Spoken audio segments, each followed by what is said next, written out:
এইখানে আমি পুলিশ প্রশাসন ভাইদেরকে কোনো দোষ দিচ্ছি না।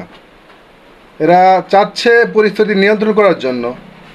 এরা কি করবে বলেন, হুকুমের গোলাম এরা, তাই না?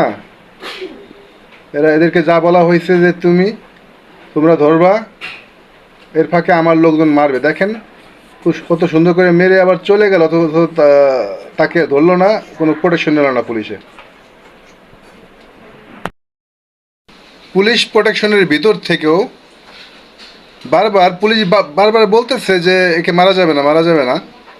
তারপরেও 6-7 জন পুলিশের ভিতর থেকে এই লাথিটা মারল কীভাবে, দেখছেন? ওদের কি চাঁদা তোলার সমস্যা নাকি? ওরা এইভাবে খেপছে কীভাবে? হ্যাঁ, এই যে শিবিরের পোলা বান্ধবের উপরে এভাবে খেপছে, এটার কারণ কি? চাঁদা তুলতে সমস্যা? হ্যাঁ নাকি? আমি একজন ভাই নিরপেক্ষ লোক, ঠিক আছে? নিরপেক্ষ লোক। আমি সত্যের পথে এবং ভালোর পথে কথা বলবো সব সময়।